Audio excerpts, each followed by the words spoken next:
স্ক্রিনে যে পিকচারটা দেখতে পাচ্ছেন, মেয়েটার নাম বিবি ফাতেমা। সে স্পেশাল অলিম্পিকে বাংলাদেশের হয়ে প্রতিনিধিত্ব করছে। সে বিবি ফাতেমা এখন সব কিছু থাকার সত্ত্বেও কিছু নেই।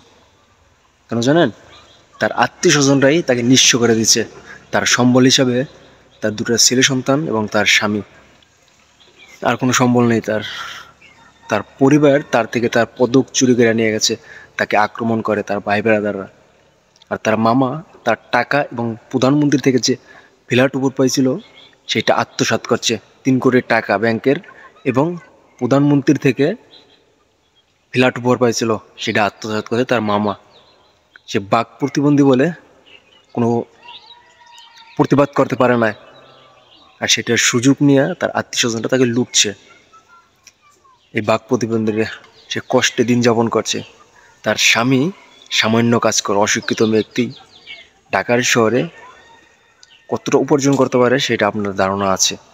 ঠিক সেইটাই তার ছেলে সন্তান নিয়ে পরিবারে যখন বক্ষক, সেখানে রক্ষা করবে কে? যে মানুষটা দেশের হয়ে প্রতিনিধিত্ব করে, দেখে দেশের পতাকা উজ্জ্বল করছে বাইরে যেয়া, আর সেই মানুষটারই কোনো মূল্য নাই, তাহলে আপনার আমার সাধারণ মানুষের কি মূল্য থাকবে?